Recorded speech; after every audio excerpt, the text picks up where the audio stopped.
So I'm Joni Steinhaus. I am the Program Director for Turtle Island Restoration Network in the Gulf of Mexico. And I'm Teresa Morris, and I'm the Gulf Program Coordinator for the Gulf of Mexico office. I knew Carol Allen with Hart.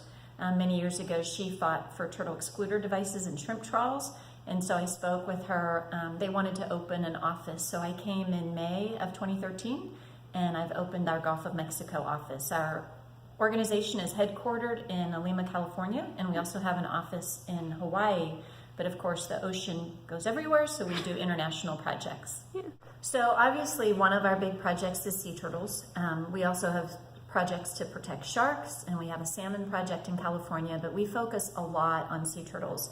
And so ensuring that there are the TEDs, the turtle excluder devices, and shrimp trawls.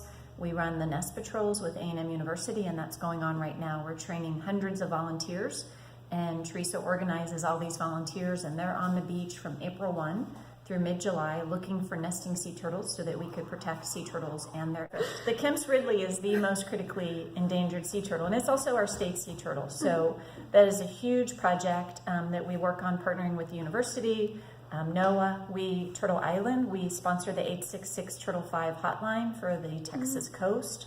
And so that's multiple organizations respond to sea turtles nesting and also stranded turtles. We also collect monofilament. We have a lot of volunteers that collect monofilament through our monofilament recycling tubes.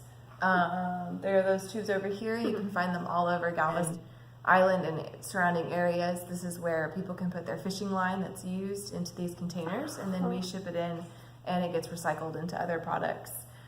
We also are starting a new microplastics campaign where we are basically creating a snapshot of the Galveston area in conjunction with other organizations to look at the entire Gulf of Mexico to see how much microplastic is in our area and what kind of impact it's having. Another issue of monofilament is that it is a plastic, and like all plastics, they don't biodegrade, but they photodegrade. And that means that they have to have sunlight and they have to have physical action to actually break down. They don't actually just disappear like a lot of biotic components.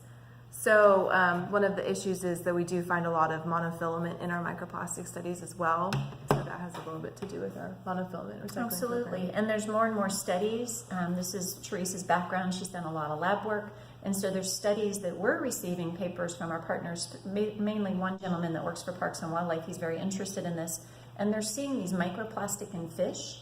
And so if people are eating fish, there's a good chance that you're eating the microplastics because they're finding them in the flesh, also finding them in the brain. It's changing the behavior of the animal. So if the fish eats another species of fish, there could be an accumulation in that animal. You're not just eating one fish that ate microplastics. You're eating potentially two or maybe more of these fish that have eaten the microplastics. So it's a huge problem. It really affects every level of the food chain too, because we did find in our sampling process, we found that there are algae cells living in styrofoam, and so something about that will pull in a predator, something that eats the algae, and then they're consuming the plastics as well, and it just continues on. And as their bodies try and break down the plastics, the bad chemicals, the toxins of the plastics leach into the muscles and the brain and other parts of the animals. In addition to the toxins themselves in the particular particle of whatever the original, whether there was a plastic bag or fishing line or some fiber from clothes, those also attract toxins in the water. So it's accumulating other potential harmful chemicals to animals and humans. So that's just people can do 3 simple things. They can make a decision today to never use another single-use plastic bag. They have a lifespan of about 12 minutes, less than 3% are recycled, and they end up in our environment. Everybody has seen a plastic bag blown down the street, stuck in a tree. And so it's a huge, huge problem. Go for reusable canvas bags. They're easy to throw in your washing machine to keep clean. The other one is to give up straws. It's sometimes difficult. There's now some metal straws, some hard plastic straws. Go to a restaurant and say, please don't use straws. Encourage them not to use straws.